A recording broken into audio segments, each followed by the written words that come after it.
ನಮಸ್ಕಾರ. ಮುಖ್ಯಾಂಶಗಳು. ದೇಶದೆಲ್ಲೆಡೆ ರಾಷ್ಟ್ರಪಿತ ಮಹಾತ್ಮ ಗಾಂಧಿ, ಸ್ವಾತಂತ್ರ್ಯ ಯೋಧ ಲಾಲ್ ಬಹದ್ದೂರ್ ಶಾಸ್ತ್ರಿ ಜನ್ಮದಿನ ಸಂಭ್ರಮ. ಮಹಾನಾಯಕರ ತತ್ವಾದರ್ಶ ಸ್ಮರಣೆ. ವಿಜ್ಞಾನ ತಂತ್ರಜ್ಞಾನದ ಹೊಸ ಆವಿಷ್ಕಾರಗಳು ಕೃಷಿ ಕ್ಷೇತ್ರದ ಪ್ರಗತಿಗೆ ಪೂರಕ. ಭವಿಷ್ಯದ ಪೀಳಿಗೆಗಾಗಿ ಸದೃಢ ಭಾರತ ಸಂಕಲ್ಪ. ಪ್ರಧಾನಿ ನರೇಂದ್ರ ಮೋದಿ.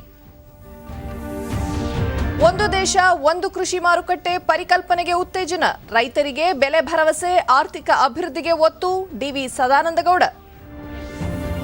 ಹಾಗೂ ಸಾರ್ವಜನಿಕ ಸ್ಥಳಗಳಲ್ಲಿ ಮಾಸ್ಕ್ ಧರಿಸುವುದು ಕಡ್ಡಾಯ. ವ್ಯಕ್ತಿಗತ ಅಂತರ ಪಾಲನೆ ಸೇರಿ ನಿಯಮಾವಳಿಗಳ ಜಾರಿಗೆ ಕಟ್ಟುನಿಟ್ಟಿನ ಕ್ರಮ. ವಾರ್ತೆಗಳ ವಿವರ. ಇಂದು ರಾಷ್ಟ್ರಪಿತ ಮಹಾತ್ಮ ಗಾಂಧೀಜಿಯವರ 151ನೇ ಜನ್ಮದಿನ.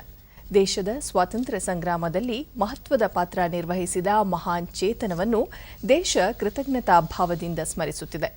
ಸತ್ಯ ಅಹಿಂಸೆಯ ಮೂಲಕ ದೇಶಕ್ಕೆ ಸ್ವಾತಂತ್ರ್ಯ ತಂದುಕೊಟ್ಟ ಬಾಪು ಅವರನ್ನು ಭಾರತವಷ್ಟೇ ಅಲ್ಲ, ಇಡೀ ಜಗತ್ತು ಗೌರವದಿಂದ ಸ್ಮರಿಸಿಕೊಳ್ಳುತ್ತಿದೆ. ಅಹಿಂಸೆಗೆ ಅವರು ನೀಡಿದ ಮಹಾನ್ ಕೊಡುಗೆಯನ್ನು ಪರಿಗಣಿಸಿ ವಿಶ್ವಸಂಸ್ಥೆ ಬಾಪೂಜಿ ಜನ್ಮದಿನವನ್ನು ಅಂತಾರಾಷ್ಟ್ರೀಯ ಅಹಿಂಸಾ ದಿನವನ್ನಾಗಿ ಆಚರಿಸುತ್ತಿದ್ದು, ಜಗತ್ತಿನೆಲ್ಲೆಡೆ ಇಂದು ಶಾಂತಿ ಮಂತ್ರ ಮೊಳಗುತ್ತಿದೆ. ಕೋವಿಡ್ ನಿಯಂತ್ರಣ ಉದ್ದೇಶದಿಂದ ಹಲವಾರು ಕಾರ್ಯಕ್ರಮಗಳನ್ನು ವರ್ಚುವಲ್ ವೇದಿಕೆ ಮೂಲಕವೂ ಆಯೋಜಿಸಲಾಗಿದೆ.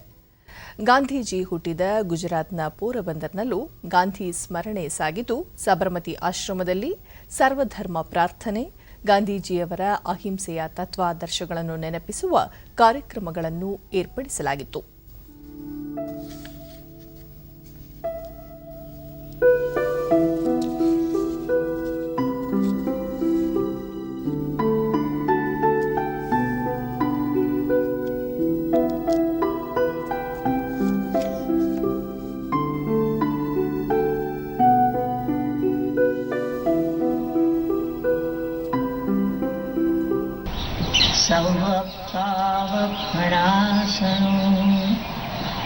मंगलाणं च सर्वेची परं हवै मंगलम्.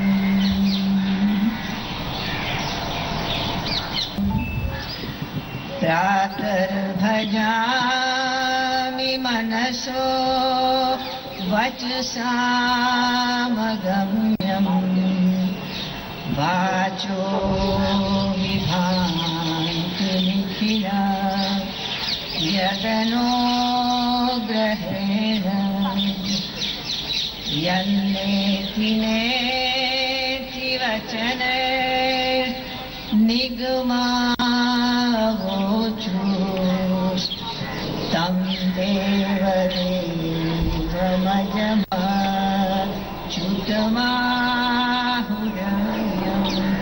और अहमदाबाद स्थित साबरमती आश्रम से ये सीधी तस्वीरें आप देख रहे हैं। महात्मा गांधी ने साबरमती नदी के तट पर इस आश्रम की स्थापना की थी और आश्रम जीवन का उदाहरण पेश किया था। हमारे साथ साबरमती आश्रम से हमारे संवाददाता भार्गव त्रिवेदी जुड़े हुए हैं। भार्गव, जिस तरह से साबरमती का संत कहा जाता है महात्मा गांधी को, साबरमती का ರಾಷ್ಟ್ರಪಿತ ಮಹಾತ್ಮ ಗಾಂಧೀಜಿಯವರ 151ನೇ ಜನ್ಮದಿನದ ಹಿನ್ನೆಲೆಯಲ್ಲಿ ದೆಹಲಿಯ ಗಾಂಧೀಜಿಯವರ ಸಮಾಧಿ ಸ್ಥಳ ರಾಜ್ಘಾಟ್ನಲ್ಲಿ ವಿಶೇಷ ಕಾರ್ಯಕ್ರಮಗಳು ನಡೆದವು. ಇಡೀ ದಿನ ಸರ್ವಧರ್ಮ ಪ್ರಾರ್ಥನೆ, ಭಜನೆ ಆಯೋಜಿಸಲಾಗಿತ್ತು. ರಾಷ್ಟ್ರಪತಿ ರಾಮನಾಥ್ ಕೋವಿಂದ್ ಮಹಾತ್ಮ ಗಾಂಧೀಜಿಯವರ ಸಮಾಧಿ ಸ್ಥಳದಲ್ಲಿ ಗೌರವ ಸಮರ್ಪಿಸಿದರು.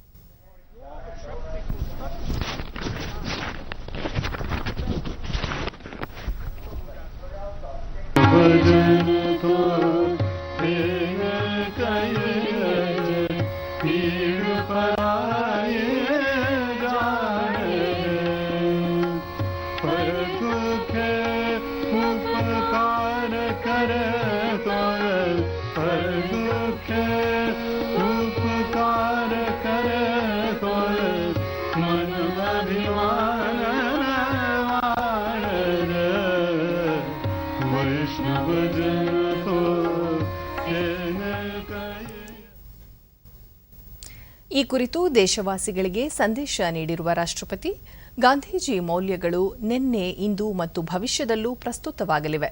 ಬಾಪೂಜಿ ಎಂದೆಂದಿಗೂ ಅಮರ. ಗಾಂಧೀಜಿಯವರು ತೋರಿದ ಅಹಿಂಸೆ ಮತ್ತು ಸತ್ಯ ಮಾರ್ಗದಲ್ಲಿ ನಡೆದು ಸ್ವಚ್ಛ, ಸಮರ್ಥ, ಬಲಿಷ್ಠ, ಸಮೃದ್ಧ ಭಾರತ ನಿರ್ಮಾಣಕ್ಕೆ ಮುಂದಾಗಬೇಕು. ದೇಶದ ಪ್ರಗತಿ ಮತ್ತು ಕಲ್ಯಾಣಕ್ಕಾಗಿ ಜನತೆ ತಮ್ಮನ್ನು ಸಮರ್ಪಣೆ ಮಾಡಿಕೊಳ್ಳಬೇಕು. ಗಾಂಧೀಜಿ ಮನುಕುಲಕ್ಕೆ ಮಾನವೀಯ ಸ್ಫೂರ್ತಿಯ ಸೆಲೆಯಾಗಿದ್ದಾರೆ. ಇಡೀ ಜಗತ್ತು ಬಾಪು ಸ್ಮರಣೆ ಮಾಡುತ್ತಿದೆ. ಸಮಾಜದ ದುರ್ಬಲ ವರ್ಗಗಳಿಗೆ ಗಾಂಧೀಜಿಯವರ ಜೀವನ ಮತ್ತು ಸಂದೇಶಗಳು ಪುಷ್ಟಿ ನೀಡಲಿವೆ. ಕೇಂದ್ರ ಸರ್ಕಾರ ಸ್ವಚ್ಛ ಭಾರತ ಅಭಿಯಾನ, ಮಹಿಳೆಯರು, ಬಡ ಹಾಗೂ ಕೆಳವರ್ಗಗಳ ಸಬಲೀಕರಣಕ್ಕೆ ಆದ್ಯತೆ ನೀಡಿದ್ದು, ಈ ಮೂಲಕ ಗಾಂಧೀಜಿಯವರ ಕನಸುಗಳನ್ನು ನನಸು ಮಾಡುವತ್ತ ಮುನ್ನಡೆದಿದೆ ಎಂದು ಹೇಳಿದ್ದಾರೆ. ಉಪರಾಷ್ಟ್ರಪತಿ ಎಂ ವೆಂಕಯ್ಯನಾಯ್ಡು ತಮ್ಮ ಟ್ವೀಟ್ ಸಂದೇಶದಲ್ಲಿ, ನಾವು ಶಾಂತಿ, ಪ್ರೀತಿ ಮತ್ತು ಸಹಾನುಭೂತಿಯ ಸಂದೇಶ ಹರಡೋಣ, ಸಂವಾದ ಮತ್ತು ಚರ್ಚೆ ಮೂಲಕ ಭಿನ್ನಾಭಿಪ್ರಾಯಗಳನ್ನು ಪರಿಹರಿಸಿಕೊಳ್ಳೋಣ ಎಂದು ತಿಳಿಸಿದ್ದಾರೆ. ಪ್ರಧಾನಿ ನರೇಂದ್ರ ಮೋದಿ ಅವರು ಸಹ ರಾಜ್ಘಾಟ್ನಲ್ಲಿ ಗೌರವ ಸಮರ್ಪಿಸಿದರು.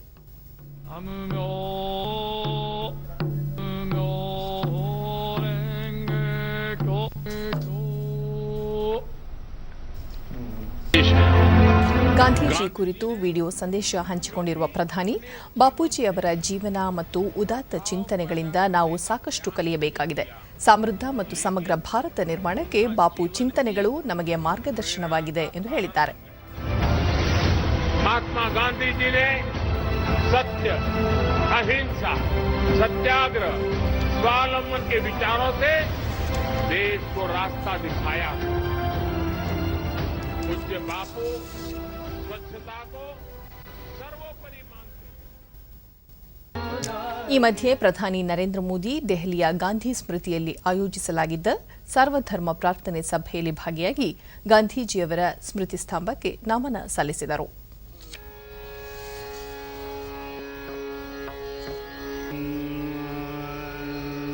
ಗಾಂಧೀಜಿ ಅವರಿಗೆ ಅತ್ಯಂತ ಪ್ರಿಯವಾಗಿದ್ದ ವೈಷ್ಣವ ಜನತೋ, ರಘುಪತಿ ರಾಘವ ರಾಜಾರಾಮ್ ಪ್ರಾರ್ಥನೆಗಳು ಈ ಸಂದರ್ಭದಲ್ಲಿ ಮೊಳಗಿದವು.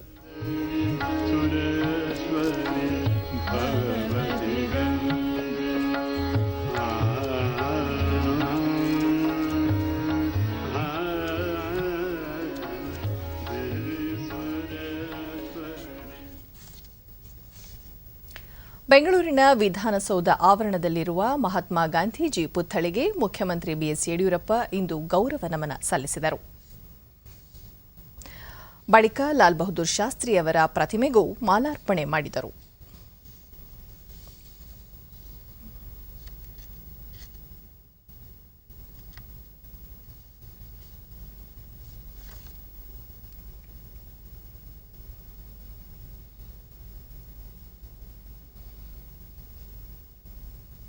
ನಂತರ ಯಡಿಯೂರಪ್ಪ, ಮಹಾತ್ಮ ಗಾಂಧೀಜಿಯವರ ಬದುಕು ಮತ್ತು ಸಾಧನೆಗಳು ನಮಗೆ ನಿರಂತರ ಪ್ರೇರಣೆಯಾಗಿದ್ದು, ಸರ್ವೋದಯ ಪರಿಕಲ್ಪನೆಯನ್ನು ಸಾಕಾರಗೊಳಿಸಲು ಸರ್ಕಾರ ಕಾರ್ಯೋನ್ಮುಖವಾಗಿದೆ.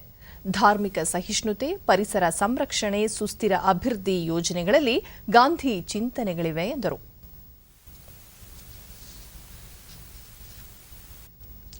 ರಾಷ್ಟ್ರಪಿತ ಮಹಾತ್ಮ ಗಾಂಧೀಜಿಯವರ 151ನೇ ಜನ್ಮದಿನದ ಹಿನ್ನೆಲೆಯಲ್ಲಿ ಬೆಂಗಳೂರು ದೂರದರ್ಶನ ಸಹಯೋಗದೊಂದಿಗೆ ರಾಜಭವನದ ಗಾಜಿನ ಮನೆಯಲ್ಲಿಂದು ಗಾಂಧಿ ಜಯಂತಿ ಸತ್ಯ ಮತ್ತು ಅಹಿಂಸಾ ಮಹೋತ್ಸವ ಕಾರ್ಯಕ್ರಮ ಆಯೋಜಿಸಲಾಗಿತ್ತು. ರಾಜ್ಯಪಾಲ ವಜುಭಾಯಿ ವಾಲಾ ಗಾಂಧೀಜಿಯವರ ಪುತ್ಥಳಿಗೆ ಪುಷ್ಪ ನಮನ ಸಲ್ಲಿಸಿ ಕಾರ್ಯಕ್ರಮಕ್ಕೆ ಚಾಲನೆ ನೀಡಿದರು.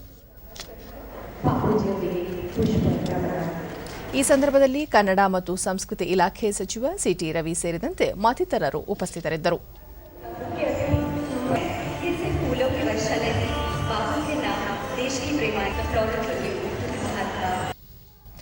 ಗಾಂಧೀಜಿಯವರ ಸಂದೇಶಗಳನ್ನು ಸಾರುವ ಗೀತೆಗಳನ್ನು ಪ್ರಸ್ತುತಪಡಿಸಲಾಯಿತು.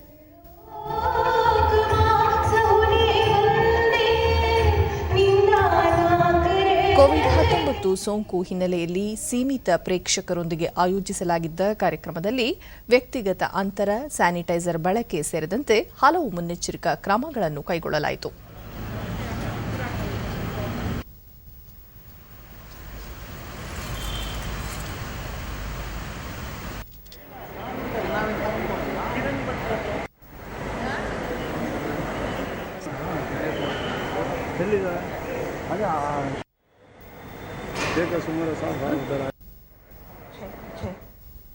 ಬೆಂಗಳೂರಿನ ಹೆಸರಘಟ್ಟದಲ್ಲಿರುವ ಭಾರತೀಯ ತೋಟಗಾರಿಕಾ ಸಂಸ್ಥೆ ಐಐಎಚ್ಆರ್ನಲ್ಲಿಂದು ಗಾಂಧೀಜಿ ಜಯಂತಿ ಅಂಗವಾಗಿ ಆತ್ಮನಿರ್ಭರ ಭಾರತ ಪರಿಕಲ್ಪನೆಯಲ್ಲಿ ರೈತೋಪಯೋಗಿ ತಂತ್ರಜ್ಞಾನಗಳ ಬಿಡುಗಡೆ ಹಾಗೂ ರೈತರಿಗೆ ಸವಲತ್ತು ವಿತರಣೆ ಕಾರ್ಯಕ್ರಮ ನಡೆಯಿತು. ಸಂಸ್ಥೆಯ ನಿರ್ದೇಶಕ ಡಾಕ್ಟರ್ ಎಂಆರ್ ದಿನೇಶ್, ನಾಮನಿರ್ದೇಶಿತ ಸದಸ್ಯರಾದ ಶಿವಪ್ರಸಾದ್, ಡಾಕ್ಟರ್ ಪ್ರಭಾಕರ್, ವಿಜ್ಞಾನಿಗಳಾದ doctor Senthil Kumar, doctor Oberoi, doctor Nandish, doctor Narayanaswamy ಪಾಲ್ಗೊಂಡಿದ್ದರು. ಫಲಾನುಭವಿಗಳಿಗೆ ಸೌರಶಕ್ತಿ ಚಾಲಿತ ತ್ರಿಚಕ್ರ ಸೈಕಲ್ಗಳನ್ನು ವಿತರಿಸಲಾಯಿತು. ಬಳಿಕ ಡಿಡಿ ನ್ಯೂಸ್ನೊಂದಿಗೆ ಡಾಕ್ಟರ್ ಎಂಆರ್ ದಿನೇಶ್, ಕೇಂದ್ರ ಸರ್ಕಾರದ ಮಹತ್ವಾಕಾಂಕ್ಷಿ ಯೋಜನೆಗಳಲ್ಲಿ ಒಂದಾಗಿರುವ ಆತ್ಮನಿರ್ಭರ ಭಾರತ ಮಹಾತ್ಮ ಗಾಂಧೀಜಿಯವರ ಗ್ರಾಮ ಸ್ವರಾಜ್ಯ ಪರಿಕಲ್ಪನೆಗೆ ಪೂರಕವಾಗಿದೆ. ಸಂಸ್ಥೆಯಲ್ಲಿ ಸಂಶೋಧಿಸಿ ತಯಾರಿಸಲಾದ ಸೌರಶಕ್ತಿ ಚಾಲಿತ ತ್ರಿಚಕ್ರ ವಾಹನಗಳನ್ನು ಬೀದಿ ಬದಿಯ ವ್ಯಾಪಾರಿಗಳಿಗೆ ನೀಡಲಾಗಿದೆ. ವಾಹನದಲ್ಲಿ ಹಣ್ಣು ತರಕಾರಿಗಳನ್ನು ತಾಜಾತನದಿಂದ ಸಂರಕ್ಷಿಸಲು ವ್ಯವಸ್ಥೆ ಕಲ್ಪಿಸಲಾಗಿದೆ ಎಂದರು. ಗಾಂಧಿ ಜಯಂತಿಯಂದು ನಾವು ರಾಜ್ಯದ ಹಿಂದುಳಿದ ದಲಿತ ವರ್ಗದವರಿಗೆ ಈ ತರಹದ ತ್ರಿಚಕ್ರ ವಾಹನ ಏನಿದ್ದೇವೆ ನಾವು ಕೊಟ್ಟಿರುವಂಥದ್ದು ಮುಂಬರುವ ದಿನಗಳು ಇನ್ನೂ ಹೆಚ್ಚು ಜನಗಳಿಗೆ ತಲುಪಬೇಕು ಅಂತ ಆಶಯವನ್ನು ಹೊಂದಿದ್ದೇವೆ. ಶಿವಪ್ರಸಾದ್, ಕೋವಿಡ್-19 ಸಂದರ್ಭದಲ್ಲಿ ಗ್ರಾಮೀಣ ಪ್ರದೇಶದಲ್ಲಿ ಕೃಷಿ ಚಟುವಟಿಕೆಗಳು ಹೆಚ್ಚಳವಾಗಿದ್ದು ನೂತನ ತಾಂತ್ರಿಕ ಆವಿಷ್ಕಾರಗಳು ಅವಕಾಶ ಕಲ್ಪಿಸಿವೆ ಎಂದರು. ಇಡೀ ಜಗತ್ತಿಗೆ ಇಲ್ಲಿಂದ ಬೇರೆ ಬೇರೆ ದೇಶಗಳಿಗೆ ಕಳಿಸ್ತಕ್ಕಂಥ ರೀತಿಯಲ್ಲಿ ನಾವು ಉತ್ಪಾದನೆಯನ್ನು ಮಾಡಬೇಕು. ಈ ರೀತಿ ಅನೇಕ ಕಾರ್ಯಕ್ರಮಗಳನ್ನು ಮಾಡ್ತಾ ಇರುವಂಥ ಸಂದರ್ಭದಲ್ಲಿ ಅದಕ್ಕೆ ಪೂರಕವಾಗಿಯೇ ಇವತ್ತು ಭಾರತೀಯ ತೋಟಗಾರಿಕೆ ಸಂಸ್ಥೆ ಅತ್ಯಂತ ಯಶಸ್ವಿಯಾಗಿ ರಾತ್ರಿಗಳು ಶ್ರಮಿಸಿ ಇವತ್ತು ಆ ಕಾರ್ಯಕ್ರಮಗಳನ್ನು ಕಟ್ಟಕಡೆಯ ವ್ಯಕ್ತಿಗಳಿಗೆ, ಗ್ರಾಮೀಣ ಪ್ರದೇಶಗಳಿಗೆ, ಆ ರೈತನಿಗೆ ಮನವರಿಕೆ ಮಾಡಿ ಜಾಗೃತಿಯನ್ನು ಮೂಡಿಸಿ ಯಶಸ್ವಿಯಾಗಿ ಮಾಡ್ತಾ ಇದ್ದಾರೆ. ಡಾಕ್ಟರ್ ಪ್ರಭಾಕರ್, ಸಂಶೋಧನೆಯ ಫಲ ಪ್ರತಿಯೊಬ್ಬ ರೈತರಿಗೆ ತಲುಪಬೇಕು ಎಂಬುದು ಸಂಸ್ಥೆಯ ಆಶಯವಾಗಿದೆ ಎಂದರು. ಇಲ್ಲಿ ಒಳ್ಳೆ ಕೆಲಸಗಳು ತುಂಬ ಚೆನ್ನಾಗಿ ನಡೀತಾ ಇದೆ. ಇವತ್ತು ಸಿಂಬಾಲಿಕ್ ಆಗಿ ಈ ಟ್ರೈಸೈಕಲನ್ನು ಫಲಾನುಭವಿಗಳಿಗೆ ಕೊಟ್ಟಿದ್ದಾರೆ. ಇದೇ ತರಹ ಸಂಸ್ಥೆಯವರು ಹಳ್ಳಿಯ ಕೊನೆಯ ರೈತನಿಗೂ ಕೂಡ ಈ ಒಂದು ತಂತ್ರಜ್ಞಾನ ದೊರಕುವಂತ ಆಗಬೇಕು ಅನ್ನುವ ನಿಟ್ಟಿನಲ್ಲಿ ಅನೇಕ ಕೆಲಸಗಳನ್ನು. ಫಲಾನುಭವಿ ವಿಜಯ್ ಕುಮಾರ್, ತ್ರಿಚಕ್ರ ವಾಹನ ನೀಡುವ ಮೂಲಕ ವ್ಯಾಪಾರಕ್ಕೆ ನೆರವು ದೊರೆತಿದೆ ಎಂದರು. ನಮಗೆ ತುಂಬ ಚೆನ್ನಾಗಿರೋದ್ರಿಂದ ನಾನು ಎಲ್ಲ ಊರುಗಳಲ್ಲಿ ತಿರುಗಾಡಿಕೊಂಡು ಇದನ್ನು ಸೌರಶಕ್ತಿ ಬಳಸ್ಕೊಂಡು ನಾವು ಇದು ಬ್ಯಾಟ್ರಿ ಚಾಲಿತ ಆಗಿರುತ್ತೆ. ಇದರಲ್ಲಿ ಯಾವುದೇ ರೀತಿಯ ವಾಯುಮಾಲಿನ್ಯ ಸಹ ಇರೋದಿಲ್ಲ. ಇದು ನಮಗೆ ತುಂಬ ಅನುಕೂಲ ಆಗಿದೆ. ಹಾಗೂ ನನ್ನ ಜೀವನಕ್ಕೂ ಸಹ ಇದು ತುಂಬ ಉಪಯೋಗ ಆಗಿದೆ. ಮತ್ತೊಮ್ಮೆ ನಾನು ಈ ಸಂಸ್ಥೆಗೆ, ನನಗೆ ಫಲಾನುಭವಿ ಗುರುತಿಸಿದಂಥ ಈ ಸಂಸ್ಥೆಗೆ ನಾನು ಅನುಕೂಲ ಆಗುತ್ತೆ. ಮತ್ತೋರ್ವ ಫಲಾನುಭವಿ ಕರ್ಣ, ಸೌರಶಕ್ತಿ ಚಾಲಿತ ವಾಹನದಲ್ಲಿ ವೈಜ್ಞಾನಿಕವಾಗಿ ತರಕಾರಿ ಸಂರಕ್ಷಿಸಿ ಮಾರಾಟ ಮಾಡುವ ಉತ್ಸಾಹ ಹೆಚ್ಚಿದೆ ಎಂದರು. ತರಕಾರಿಯನ್ನು ಕೊಡೋಕ್ಕೆ ಒಂದು ವ್ಯವಸ್ಥಿತವಾಗಿ ಶ್ರಮ ಪಡ್ತೀನಿ ಸರ್. ಒಳ್ಳೆ ಸಹಕಾರ ಕೊಟ್ಟಿದ್ದಾರೆ ಸರ್. ಎಲ್ಲ ಅಧಿಕಾರಿ ಸಹಕಾರದವರು ಒಳ್ಳೆಯ ಸಹಕಾರ ಕೊಟ್ಟಿದ್ದಾರೆ ನನಗೆ. ಬೆಂಗಳೂರಿನ ಖಾಸಗಿ ಸಂಸ್ಥೆಯೊಂದರ ನೇತೃತ್ವದಲ್ಲಿ ಎಂಜಿ ರಸ್ತೆಯ ಮಹಾತ್ಮ ಗಾಂಧಿ ಉದ್ಯಾನವನದಲ್ಲಿಂದು ವಿಶೇಷ ರೀತಿಯಲ್ಲಿ ಗಾಂಧಿ ಜಯಂತಿ ಆಚರಿಸಲಾಯಿತು. ಸಂಸ್ಥೆಯ ಮಾರ್ಕ್ ಎಆರ್ ಆಪ್ನಲ್ಲಿ ಗಾಂಧೀಜಿಯವರ ಹುಟ್ಟಿನಿಂದ ಹೋರಾಟದವರೆಗಿನ ಎಲ್ಲ ಮಾಹಿತಿಯನ್ನು ಅಪ್ಲೋಡ್ ಮಾಡಲಾಗಿದ್ದು ಅಕ್ಟೋಬರ್ 10ರವರೆಗೆ ಸಾರ್ವಜನಿಕರು ಉಚಿತವಾಗಿ ವೀಕ್ಷಿಸಬಹುದಾಗಿದೆ.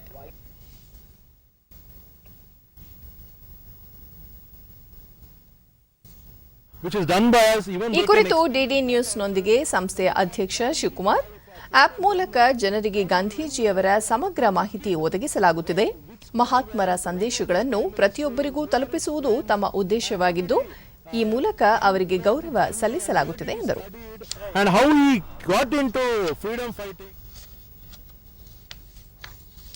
ದೇಶ ಕಂಡ ದಕ್ಷ ಮತ್ತು ಪ್ರಾಮಾಣಿಕ ಆಡಳಿತಗಾರ ದಿವಂಗತ ಲಾಲ್ ಬಹದ್ದೂರ್ ಶಾಸ್ತ್ರಿ ಅವರ 116ನೇ ಜನ್ಮದಿನ ಇಂದು. ಜೈ ಜವಾನ್ ಜೈ ಕಿಸಾನ್ ಘೋಷಣೆ ಮೊಳಗಿಸಿದ ಶಾಸ್ತ್ರಿ ಅವರ ಆಡಳಿತ ಹಾಗೂ ಅವರ ಜೀವನ ಸಾಧನೆಗಳನ್ನು ಸ್ಮರಿಸಲಾಗುತ್ತಿದೆ. पाकिस्तान को करारी शिकस्त दी। उस समय अनाज की कमी और सीमा की सुरक्षा देश की सबसे बड़ी चिंता थी। ऐसे में किसानों और जवानों के महत्व को स्वीकार करते हुए शास्त्री जी ने जय जवान जय किसान का नारा दिया, जिससे भारत की जनता का मनोबल बढ़ा और सारा देश एकजुट हो गया। हालांकि दुर्भाग्य से देश के सपूत का असामयिक निधन हो गया और उनका मजबूत नेतृत्व ज्यादा दिनों तक नहीं मिल पाया। युद्ध के बाद ताशकंद में पाकिस्तान के राष्ट्रपति अयूब खान के साथ युद्ध समाप्त करने के समझौते पर हस्ताक्षर करने के बाद 11 जनवरी 1966 की रात में ही रहस्यमयी परिस्थितियों में उनकी मृत्यु हो गई। 2 अक्टूबर को ही राष्ट्रपिता महात्मा गांधी का भी जन्म हुआ। ರಾಷ್ಟ್ರಪತಿ ರಾಮನಾಥ್ ಕೋವಿಂದ್ ಲಾಲ್ ಬಹದ್ದೂರ್ ಶಾಸ್ತ್ರಿ ಅವರ ಸಮಾಧಿ ಸ್ಥಳ ವಿಜಯ್ ಘಾಟ್ಗೆ ತೆರಳಿ ಗೌರವ ಸಮರ್ಪಿಸಿದರು.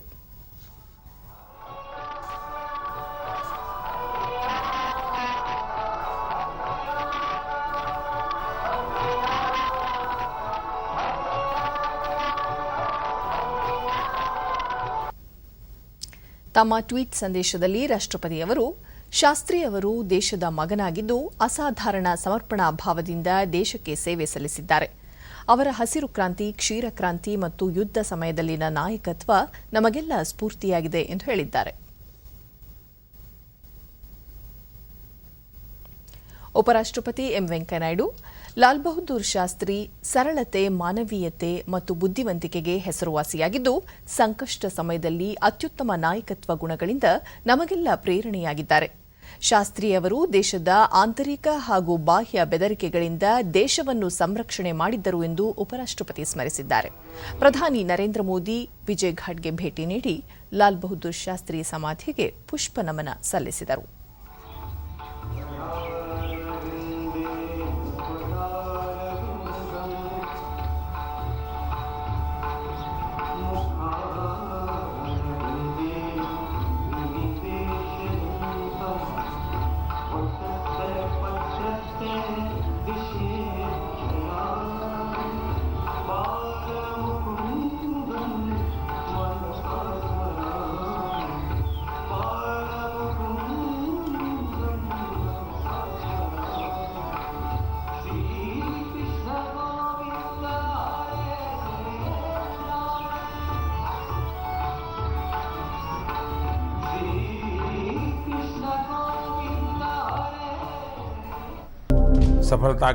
ಈ ಸಂದರ್ಭದಲ್ಲಿ ಅವರು ವಿಡಿಯೋ ಸಂದೇಶವನ್ನು ಹಂಚಿಕೊಂಡಿದ್ದು, ಶಾಸ್ತ್ರಿ ಅವರು ವಿನಮ್ರ ಹಾಗೂ ದೃಢ ನಿಶ್ಚಯವುಳ್ಳ ವ್ಯಕ್ತಿಯಾಗಿದ್ದರು.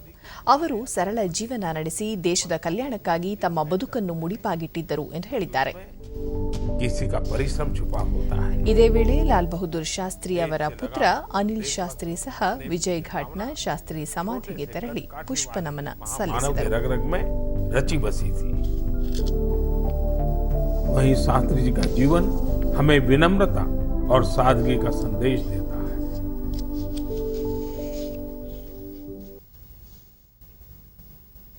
ಜಾಗತಿಕ ಅಭಿವೃದ್ಧಿಗಾಗಿ ಭಾರತದಲ್ಲಿ ಶೈಕ್ಷಣಿಕ ಚಟುವಟಿಕೆ, ವಿಜ್ಞಾನ ಮತ್ತು ತಂತ್ರಜ್ಞಾನ ವಲಯವನ್ನು ಬಲವರ್ಧನೆಗೊಳಿಸುವ ವೈಭವ್ ಶೃಂಗಸಭೆ ಇಂದಿನಿಂದ ಮಾಸಾಂತ್ಯದವರೆಗೆ ನಡೆಯಲಿದ್ದು, ಇಂದು ಸಂಜೆ ಪ್ರಧಾನಿ ನರೇಂದ್ರ ಮೋದಿ ಶೃಂಗಸಭೆಗೆ ವಿಡಿಯೋ ಕಾನ್ಫರೆನ್ಸ್ ಮೂಲಕ ಚಾಲನೆ ನೀಡಿದರು. ಸಾಗರೋತ್ತರ ಭಾರತೀಯ ಸಂಶೋಧಕರು, ಶಿಕ್ಷಣ ತಜ್ಞರು, ವಿಜ್ಞಾನ ತಂತ್ರಜ್ಞಾನ ಕ್ಷೇತ್ರದ ಪರಿಣತರು ಶೃಂಗಸಭೆಯಲ್ಲಿ ಪಾಲ್ಗೊಂಡಿದ್ದು, 55 ದೇಶಗಳ 3,000ಕ್ಕೂ ಹೆಚ್ಚು ಭಾರತೀಯ ಮೂಲದ ತಜ್ಞರು ಹಾಗೂ 10,000ಕ್ಕೂ ಹೆಚ್ಚು ಶಿಕ್ಷಣ ಮತ್ತು ವೈಜ್ಞಾನಿಕ ಕ್ಷೇತ್ರದ ಪರಿಣಿತರು ಭಾಗಿಯಾಗಿದ್ದಾರೆ. ಪ್ರಧಾನಿ ನರೇಂದ್ರ ಮೋದಿ ದೇಶದ ಮುನ್ನಡೆಯಲ್ಲಿ ವಿಜ್ಞಾನ ಹಾಗೂ ವಿಜ್ಞಾನಿಗಳ ಕೊಡುಗೆ ಅಪಾರ.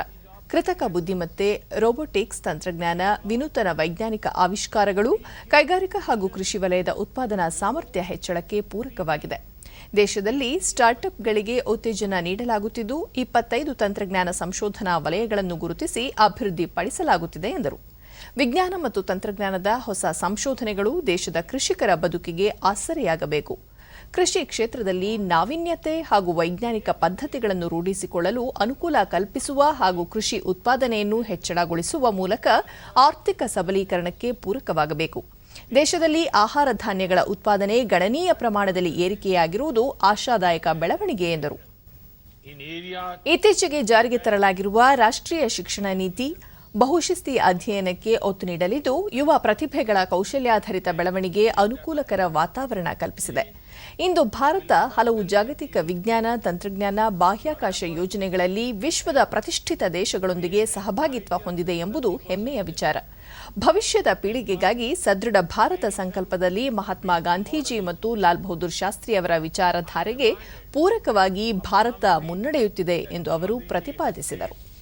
Almost 100 years ago, in 1925, while speaking at the Maharaja College, Thiruvananthapuram, he wanted the fruits of scientific progress to reach rural India, where most of our people live.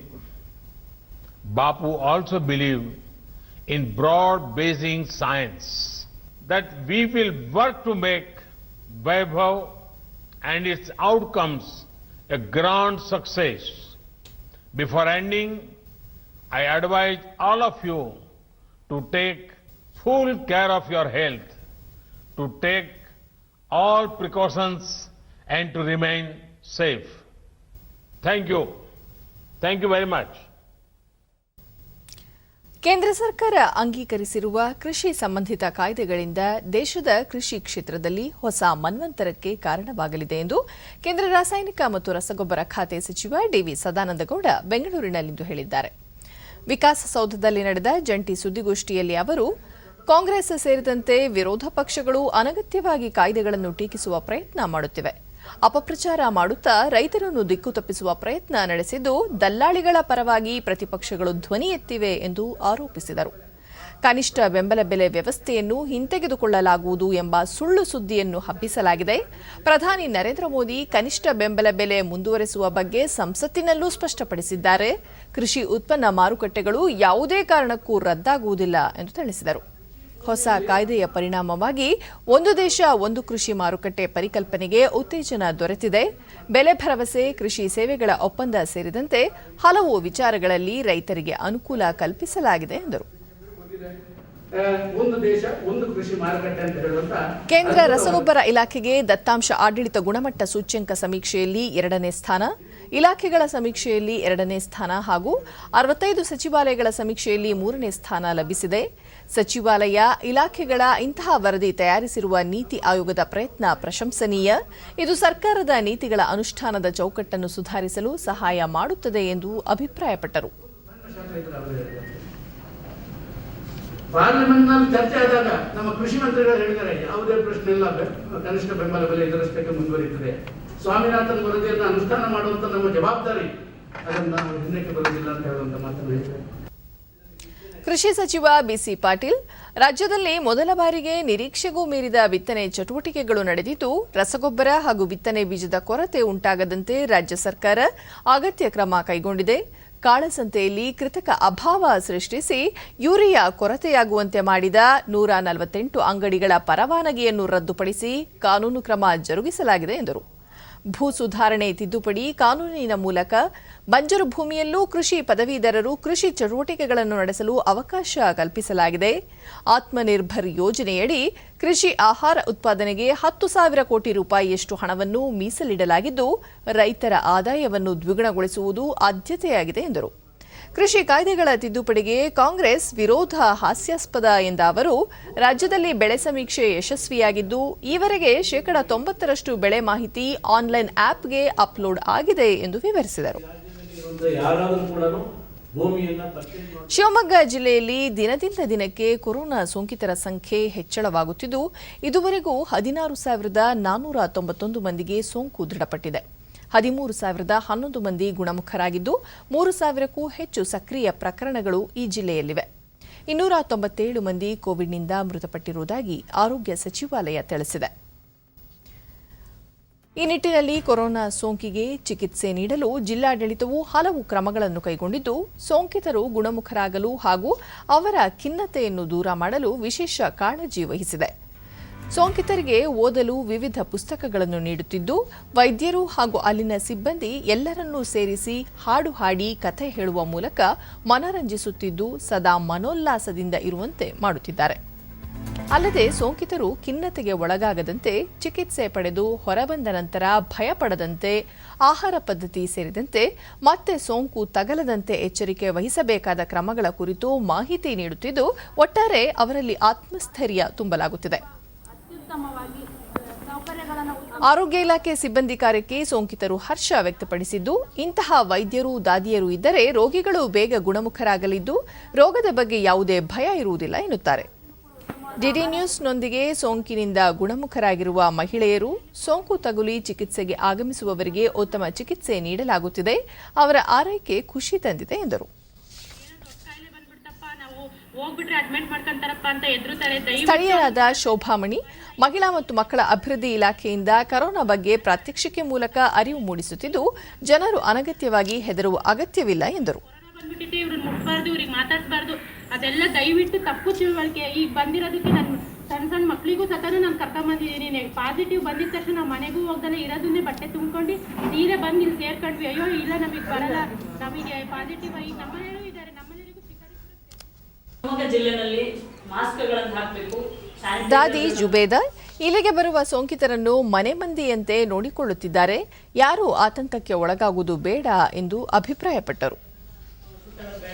ಕೆಲಸ ಏನಿದೆ ಅದಕ್ಕೆ ಮಾತ್ರ ಹೋಗಿ ಹೊರಗಡೆ ಹೋಗೋಷ್ಟೊತ್ತಿಗೆ ಸ್ಯಾನಿಟೈಸರ್ ಮತ್ತೆ ಮಾಸ್ಕ್ ಬೇರೆ ಏನಾದ್ರು ಕೆಲಸಕ್ಕೆ ಹೋದ್ರೆ ಡಿಸ್ಟೆನ್ಸ್ ಮೇಂಟೈನ್ ಮಾಡ್ಕೊಳ್ಳಿ. 2-3 ಮೀಟರ್ ದೂರ ನಿಂತ್ಕೊಂಡು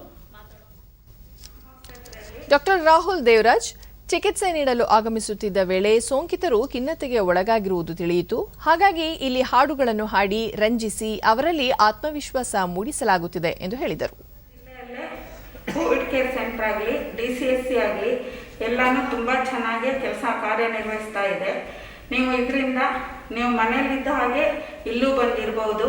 ನಿಮಗೆ ಯಾವುದೇ ರೀತಿ ತೊಂದರೆಗಳು ಏನೂ ಆಗೋದಿಲ್ಲ. ಇಲ್ಲಿ ಡಾಕ್ಟರ್ ಹರೀಶ್ ಜನರಲ್ಲಿ ಕೆಮ್ಮು, ಜ್ವರ, ನೆಗಡಿ ಕಾಣಿಸಿಕೊಂಡಲ್ಲಿ ಹೆದರದೆ ತಕ್ಷಣ ಆಸ್ಪತ್ರೆಗೆ ಬಂದು ಚಿಕಿತ್ಸೆ ಪಡೆದರೆ ಮುಂದಾಗುವ ಅನಾಹುತ ತಪ್ಪಿಸಬಹುದು ಎಂದರು.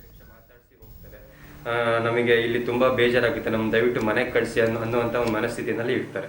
ಸೊ ಹೀಗಿರ್ಬೇಕಾದ್ರೆ ನಾವು ಪ್ರತಿ ಸಲ ರೌಂಡ್ಸಿಗೆ ಹೋದಾಗ ನಮಗೆ ಗೊತ್ತಿರೋಷ್ಟು ಒಂದಿಷ್ಟು ಸಂಗೀತದ ಹಾಡುಗಳನ್ನು PPE ಕಿಟ್ ಹಾಕೊಂಡು ಒಳಗೆ ಹೋದಾಗ ನಾವು ಅವರಿಗೆ ಹಾಡಿ ಮನಸ್ಸಿಗೆ ಒಂದಿಷ್ಟು ಅವರಿಗೆ ಸಂತೋಷವನ್ನು ಕೊಟ್ಟು, ಅವರೊಬ್ಬರೇ ಇಲ್ಲ ಒಳಗಡೆ ಕ್ವಾರಂಟೈನ್ ಸೆಂಟರ್ಗಳಲ್ಲಿ, ಅವ್ರ ಜೊತೆ ಡಾಕ್ಟ್ರು ಇದ್ದಾರೆ ಅನ್ನುವಂಥ ಒಂದು ಮನಸ್ಥಿತಿಯನ್ನು ಅವರಿಗೆ ರೂಪಿಸಿ, ಹಾಗೂ ಅಲ್ಲಿ ಅವರ ಇರುವಂಥ 5-6 ದಿನ ಏನಿದೆ ಅವ್ರಿಗೆ ಯಾವುದೇ ರೀತಿ ತೊಂದರೆ ಆಗಿರುವ ಹಾಗೆ ನೋಡಿಕೊಂಡು ಅವ್ರು ಬೇಗ ಗುಣಮುಖವಾಗಿ ಚೇತರಿಕೆ ಕೂಡ ಬಹಳ ಬೇಗ ಆಗುತ್ತೆ. ಹಾಗಾಗಿ ಈ ಒಂದು ಪ್ರಯತ್ನವನ್ನು ನಾವು ನಮ್ಮ ಒಂದು ಕೋವಿಡ್ ಕ್ವಾರಂಟೈನ್ ಸೆಂಟರಲ್ಲಿ ಮಾಡ್ತಿದ್ದೀವಿ. ಡಾಕ್ಟರ್ ಪ್ರಕಾಶ್ ಭೋಸ್ಲೆ ಚಿಕಿತ್ಸಾ ಕೇಂದ್ರಗಳಲ್ಲಿ ಸೋಂಕಿತರಲ್ಲಿ ಆತ್ಮಸ್ಥೈರ್ಯ ತುಂಬಲು ವಿಶೇಷ ಕ್ರಮ ಕೈಗೊಳ್ಳಲಾಗಿದ್ದು ಸೋಂಕಿನ ಕುರಿತು ಜನಜಾಗೃತಿ ಮೂಡಿಸಲಾಗುತ್ತಿದೆ ಎಂದರು.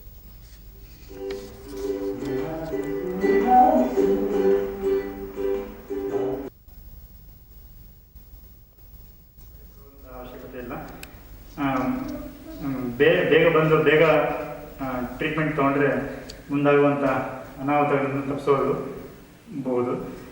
ಜ್ವರ, ಕೆಮ್ಮು, ನೆಗಡಿ, ಮೈಕೈ ನೋವು ಇದು ಯಾವುದೇ ಲಕ್ಷಣಗಳು ಇದ್ದರೂ ಕೂಡ ನೀವು ಮನೆಯಲ್ಲಿ ಕೂರಬಾರ್ದು. ತಕ್ಷಣ ಗೌರ್ಮೆಂಟ್ ಆಸ್ಪತ್ರೆಗೆ ರಾಜ್ಯದಲ್ಲಿ ಇಂದು ಹೊಸದಾಗಿ 8,793 ಕೋವಿಡ್ ಪ್ರಕರಣಗಳು ದೃಢಪಟ್ಟಿದ್ದು, ಇದರೊಂದಿಗೆ ಒಟ್ಟು ಸೋಂಕು ಪ್ರಕರಣಗಳ ಸಂಖ್ಯೆ 6,20,630ಕ್ಕೆ ಏರಿಕೆಯಾಗಿದೆ. ಇಂದು 7,094 ಮಂದಿ ಆಸ್ಪತ್ರೆಯಿಂದ ಬಿಡುಗಡೆಯಾಗಿದ್ದು, ಇದುವರೆಗೂ ಗುಣಮುಖಗೊಂಡವರ ಸಂಖ್ಯೆ 4,99,506ಕ್ಕೆ ತಲುಪಿದೆ. ಇಂದು 125 ಮಂದಿ ಸಾವನ್ನಪ್ಪಿದ್ದು, ಮೃತಪಟ್ಟವರ ಸಂಖ್ಯೆ 9,119ಕ್ಕೆ ಏರಿಕೆಯಾಗಿದೆ. ಸದ್ಯ ರಾಜ್ಯದಲ್ಲಿ 1,11,986 ಸಕ್ರಿಯ ಪ್ರಕರಣಗಳಿವೆ. 827 ಮಂದಿ ರಾಜ್ಯದ ವಿವಿಧ ಆಸ್ಪತ್ರೆಗಳಲ್ಲಿ ತೀವ್ರ ನಿಗಾ ಘಟಕದಲ್ಲಿ ಚಿಕಿತ್ಸೆ ಪಡೆಯುತ್ತಿದ್ದಾರೆ. 92,059 ಮಂದಿಗೆ ಇಂದು ಪರೀಕ್ಷೆ ನಡೆಸಿದ್ದು, ಇದುವರೆಗೂ 50,89,730 ಮಂದಿಗೆ ಕೊರೋನಾ ಪರೀಕ್ಷೆ ನಡೆಸಲಾಗಿದೆ ಎಂದು ಆರೋಗ್ಯ ಮತ್ತು ಕುಟುಂಬ ಕಲ್ಯಾಣ ಇಲಾಖೆ ತಿಳಿಸಿದೆ. ಬೆಂಗಳೂರಿನಲ್ಲಿ 4,259 ಮಂದಿಗೆ ಸೋಂಕು ತಗುಲಿದ್ದು, ಒಟ್ಟು ಸೋಂಕು ಪ್ರಕರಣಗಳ ಸಂಖ್ಯೆ 2,41,775ಕ್ಕೆ ಏರಿಕೆಯಾಗಿದೆ. ಇಂದು 2,298 ಮಂದಿ ಆಸ್ಪತ್ರೆಯಿಂದ ಬಿಡುಗಡೆಯಾಗಿದ್ದು, ಇದುವರೆಗೂ ಗುಣಮುಖಗೊಂಡವರ ಸಂಖ್ಯೆ 1,87,361ಕ್ಕೆ ಏರಿಕೆಯಾಗಿದೆ. ಸದ್ಯ 51,389 ಸಕ್ರಿಯ ಪ್ರಕರಣಗಳಿವೆ. ಬೆಂಗಳೂರಿನಲ್ಲಿ 47 ಮಂದಿ ಮೃತಪಟ್ಟಿರುವುದು ಸೇರಿದಂತೆ ಒಟ್ಟಾರೆ 3,024 ಮಂದಿ ಸಾವನ್ನಪ್ಪಿದ್ದಾರೆ. ವಿವಿಧ ಜಿಲ್ಲೆಗಳಲ್ಲಿ ವರದಿಯಾಗಿರುವ ಪ್ರಕರಣಗಳ ವಿವರ ಈ ರೀತಿ ಇದೆ.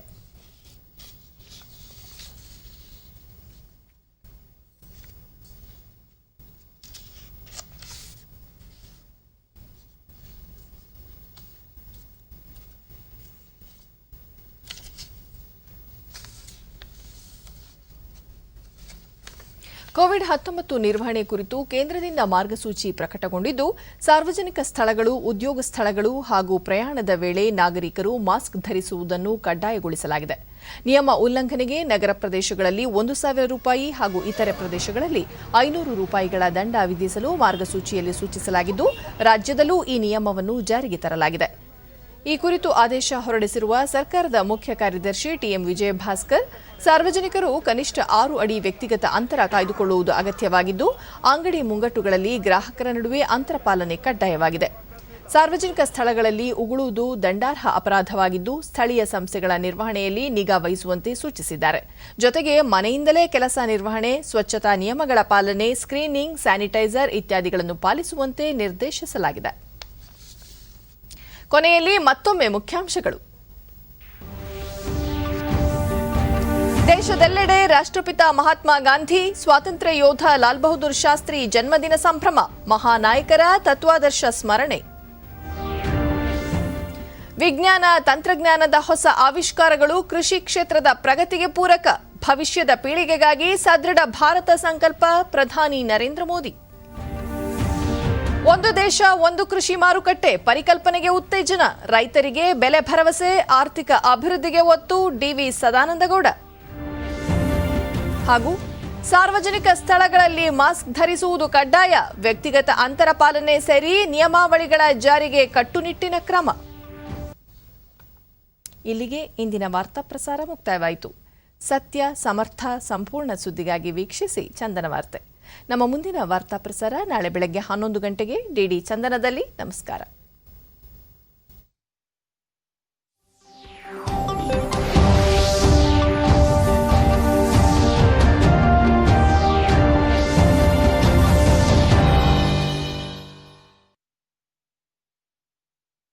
ಇವತ್ತು ನಿಮ್ಮ ಜೀವನದಲ್ಲಿ ಯಾರು ಗೆಲ್ತಾ